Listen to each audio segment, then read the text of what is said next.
A'udzubillahi minasyaitonirrajim. Bismillahirrahmanirrahim. Assalamualaikum warahmatullahi wabarakatuh. Waalaikumsalam warahmatullahi wabarakatuh. Baik, Assalamualaikum, keberkahan buat kita semuanya, tentunya buat Anda juga pemirsa yang ada di rumah dan juga wabil khusus ibu-ibu yang ada di Masjid Al-Hikmah Cibitung. Alhamdulillah hari ini kita bisa bertemu bersilaturahim ya di bulan yang penuh dengan keberkahan, bulan yang penuh dengan ampunan ya, yaitu bulan suci Ramadan. Tentunya dalam program kesayangan kita Cahaya Hati Indonesia. Bu, senyum dong. Nah, tema bahasan kita ini dekat dengan keseharian kita. Tapi saya mau tanya dulu sama ibu-ibu nih. Ibu, Bu. Ya. Bu. Ya. Pernah ngerasa gak enak badan? Pernah. Pusing? Ya. Pegel-pegel? Ya. Badan ngilu-ngilu, linu? Ya. Ini pada penyakitan semua apa ini ya? Semuanya pernah. Ada loh Bu, penyakit yang dirasain sama badan kita ya bahkan bisa sampai menyebabkan kematian yang disebabkan oleh lirikan mata. Lagi. Beneran ini, karena pandangan mata orang, namanya penyakit ain ya, penyakit ain. Nah, ini di zaman Rasulullah disebutkan penyakit ini biasanya akibat dari pandangan mata seseorang ya, karena perasaan kagum yang berlebihan tanpa disertai zikir ya atau memuji Allah, atau perasaan ngelihat seseorang kagum tapi ada perasaan hasad, ada perasaan dengki sama orang itu ya. Nah, orang yang kena pandangan orang ini biasanya ngerasain ya badannya nggak enak, hatinya gelisah ya, terus juga nggak tenang, nggak bisa tidur, sama kayak ibu-ibu, cuman mikirinnya beda. Ya, mikirin utang ya Bu ya, belum dibayar. Tawa aja lagi ah. Ibu saya bercanda. Nah, ngomongin soal penyakit ain ini akan kita bahas ya bersama dengan guru-guru kita yang sudah hadir bersama kita. Yaitu izinkan saya mengucapkan salam hormat dan takzim kepada, wah ini luar biasa kalau ini teman saya, sahabat saya, guru saya, Al-Mukarram Ustadz Hasan Kosasih. Assalamualaikum warahmatullahi wabarakatuh Ustadz. Waalaikumsalam warahmatullahi wabarakatuh. Mas David sehat ya? Alhamdulillah sehat Ustadz. Ustadz makin kinclong aja ini. Kenal sinar soalnya. Oh iya ya. Sebelah Ustadz Hasan hadir guru kita Al-Mukarram Ustadz Tian Kamaluddin. Assalamualaikum warahmatullahi wabarakatuh Ustadz. Waalaikumsalam warahmatullahi wabarakatuh. Masya Allah Bu. Kalau nyari Ustadz Tian di Jakarta nggak ada, cari kalau nggak di Mekah di Madinah Bu. Ini sering banget bolak-balik nih. Ustadz kemarin baru balik dari umroh ya, kemarin-kemarin ini ya? Alhamdulillah Ustadz. Alhamdulillah. Setahun bisa berapa kali Ustadz? Sebulan satu kali. Sebulan satu kali itu kan bener Bu. Bu, siapa yang belum umroh? Kita doain insya Allah abis acara ini ya, ibu-ibu yang ada di sini dapat dari Ustadz Tian brosur umroh semuanya. Amin. Ya kan brosur umroh saya ngomong. Mudah-mudahan dari brosurnya habis itu nanti bisa berangkat. Amin. Ya Ustadz Tian, baik. Sebelah Ustadz Tian hadir guru kita, beliau ini orang Aceh. Ya, tinggalnya di Aceh ya Ustadz ya. Ini Al-Mukarram Al-Ustadz Kamaruzaman. Assalamualaikum warahmatullahi wabarakatuh Ustadz. Waalaikumsalam warahmatullahi wabarakatuh. Oh haba. Abaget. Aduh. Baik, itulah dia 3 guru-guru kita. Dan sebelum kita bahas tema ini, kami akan berikan kesempatan sama ibu-ibu juga untuk curhat. Kita saksikan dulu video berikut ini. Iya, itu tadi penjelasan sedikit ya tentang ain. Nanti akan dibahas lebih dalam sama guru-guru kita. Silakan, ada yang mau curhat nggak tentang keluhan? Mungkin ada pengalaman dengan ain. Siapa yang mau bertanya? Atau mungkin tanya yang lain? Silakan. Ya, mana? Ya, silakan. Mic-nya mana mic-nya? Udah ya? Ya, baik. Assalamualaikum warahmatullahi wabarakatuh. Waalaikumsalam warahmatullahi wabarakatuh. Nama saya Ibu Ika dari Majelis Taklim Al-Hikmah. Ya. Saya mau bertanya Ustadz, biasanya kan kita kalau punya bayi atau anak kecil tuh ya, kita kan suka sering nyium-nyium, muji-muji gitu. Bahkan banyak orang yang itu ya. Terus juga kan mereka kadang suka bilang kalau anaknya cantik, udah cantik banget, lucu banget gitu. Dan kita biasanya menjawabnya dengan Masya Allah, Tabarakallah gitu ya. Yang saya mau tanyakan, kita kan harus menjawab Masya Allah, Tabarakallah gitu ya. Nah sholawat itu ada dalilnya nggak dalam Islam gitu? Atau ada ketentuannya tidak? Apa Bu? Ucapan tadi itu ada ucapan ketentuannya Masya nggak? Allah, Tabarakallah gitu. Nah sholawat itu yang mau saya tanya dalam Islam itu ada dalilnya atau oke. tidak? Baik. Itu saja. Wassalamualaikum warahmatullahi wabarakatuh. Waalaikumsalam warahmatullahi wabarakatuh. Ibu bener ya, kadangkala ada anak bayi kan, lucu amat ya. Tapi kalau di daerah saya Bu, ada satu tempat gitu ya, kalau set ada anak cakep nggak boleh dibilang cakep.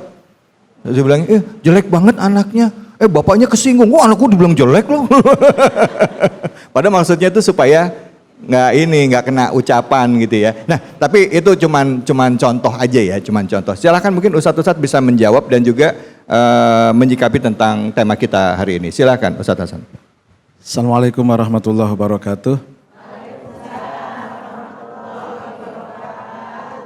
Apa yang ditanya oleh ibu kita jamaah tadi, bahwa ketika kita mendapatkan atau melihat sesuatu yang menyerukan hati untuk bertakjub atau memuji, itu sebenarnya memang dianjurkan. Ketika kita mendapat nikmat, alhamdulillah. Ketika melihat pemandangan yang bagus, subhanallah. Artinya memang itu diajarkan. Tapi kita juga tidak boleh berlebihan. Maka ketika kita melihat sesuatu yang indah, sesuatu yang bagus, sesuatu yang baik, kita memuji Allah, subhanallah, tabarakallah, mudah-mudahan Allah berkahi. Dan mudah-mudahan itu nikmat sama kita dapat. Tapi kalau anak kecil dilihat oleh nenek-nenek, jangan bilang tabarakallah, mudah-mudahan saya juga dapat, itu hanya mimpi. Karena apa? Tidak boleh. Nah, artinya mengucap sesuatu yang dimiliki oleh orang lain, kita pun boleh memilikinya. Tetapi tidak boleh kita iri dengki terhadap karunia yang Allah berikan kepada orang lain. Artinya ketika kita punya anak, kita punya nikmat, orang lain yang melihat boleh memiliki apa yang kita rasakan. Dengan mengucap tadi, subhanallah, maha suci Allah, memuji terhadap pujian yang diberikan kepada Allah, lalu melihat keindahan dan kebesaran Allah, kita puji. Subhanallah, Masya Allah. Nah, yang terpenting jangan sampai pujian itu malah membuat hati kita menjadi julid, sehingga kita punya perasaan buruk dan ingin menjatuhkan orang lain. Maka hati-hati terhadap anak juga, jangan terlalu sering diperlihatkan kepada orang-orang karena khawatir ada doa yang buruk diberikan kepada anak kita. Ya baik, terima kasih banyak Ustadz Hasan. Silakan Ustadz Dian bisa menjawab dan juga menanggapi Fiti. Bismillahirrahmanirrahim. Amara Rasulullah sallallahu alaihi wasallam bi an yad'ullaha lahu bil barakah. Jadi ada perintah Rasulullah Muhammad sallallahu alaihi wasallam ketika kita melihat sesuatu yang baik, sesuatu yang menakjubkan, sesuatu yang indah, itu jangan lupa didoakan dengan keberkahan. Makanya salah satunya adalah dengan mengucapkan Masya Allah, Tabarakallah. Ini anak ganteng banget, anak siapa? Udah tahu anak dia tapi masih ditanya aja. Alhamdulillah, Masya Allah, Tabarakallah. Seperti pada hari-hari ini kita sering memposting foto anak kita yang masih lucu-lucu. Jangan lupa disertakan dengan doa keberkahan. Masya Allah, Tabarakallah. Insya Allah, Allah Subhanahu wa Ta'ala menjaga kita dan juga anak kita serta apa yang kita miliki sesuai dengan kehendak Allah Subhanahu wa Ta'ala. Baik, Masya Allah. Terima kasih banyak Ustadz Dian. Bu, ngangguk-ngangguk tuh ngerti apa kagak ini? Terus ngomong ngerti ya? Baik, alhamdulillah. Silakan Ustadz Kamaruzaman foto. Terima kasih Ustadz Kholik. Assalamualaikum warahmatullahi wabarakatuh.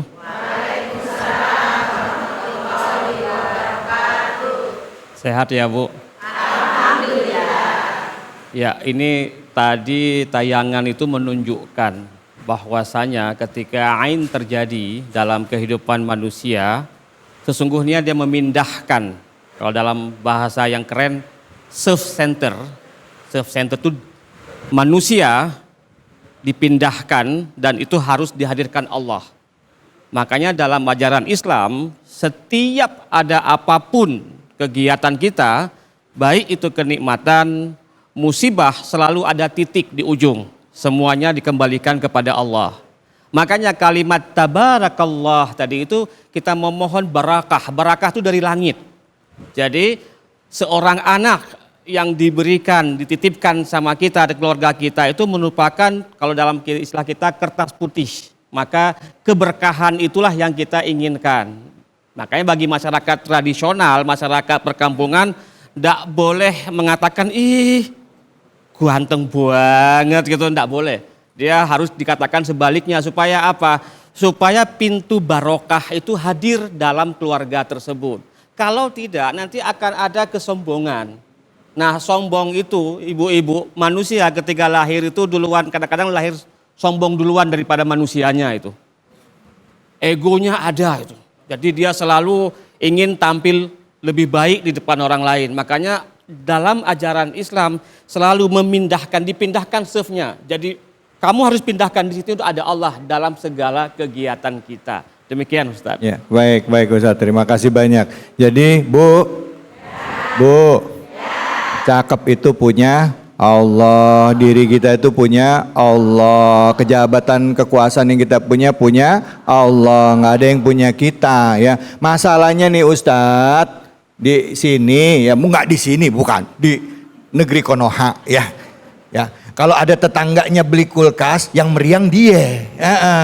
Ada yang naik jabatan, yang demam dia, ya kan? Tetangga sebelahnya beli mobil baru, yang kejang-kejang dia gitu.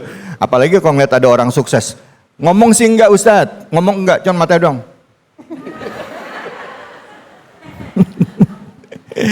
Ada perasaan dengki dalam hati. Nah, kita akan bahas lebih dalam. Bisa nggak kita mencegah ain? Atau nggak bisa nggak kalau sampai kena ain ya, bisa nggak diobatin Ustadz gitu. Tapi sebelum saya tanya dulu Ustadz kira-kira ain itu bisa diobatin nggak si Ustadz Tian?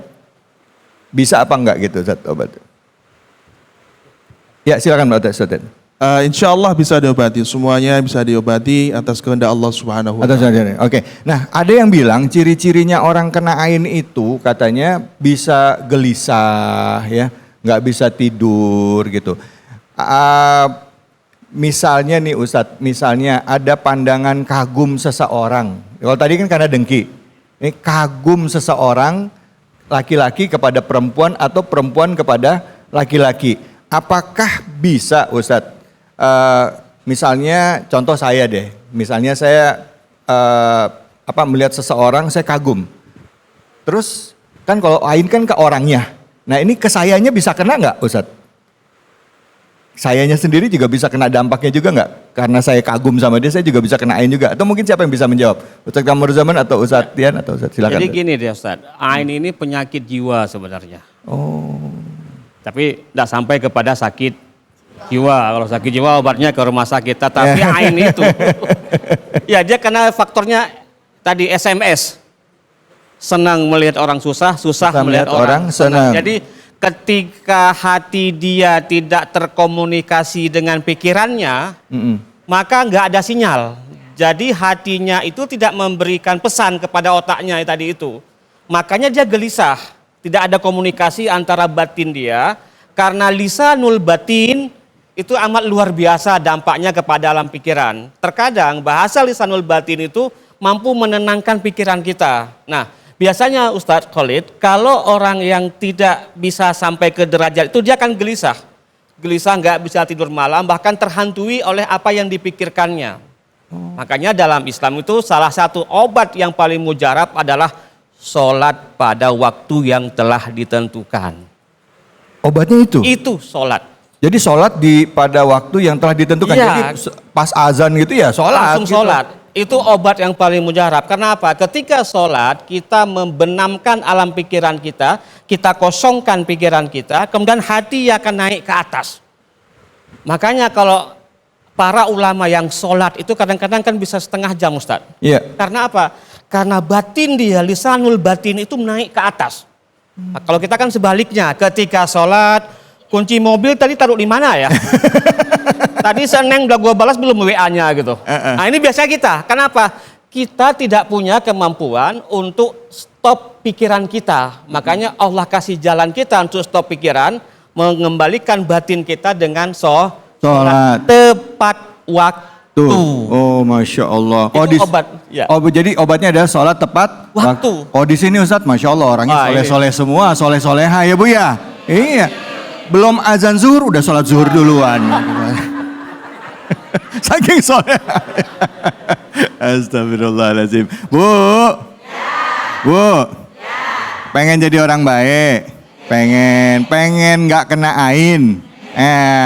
Jangan kemana-mana. Habis ini kita akan bahas lebih dalam lagi. Tema kita tentang ain ini hanya di program kesayangan kita yang selalu hadir setiap hari Sabtu dan hari Minggu. Khususnya di bulan Ramadan ini istimewa ditunggu-tunggu. Yaitu program Cahaya Hati Indonesia.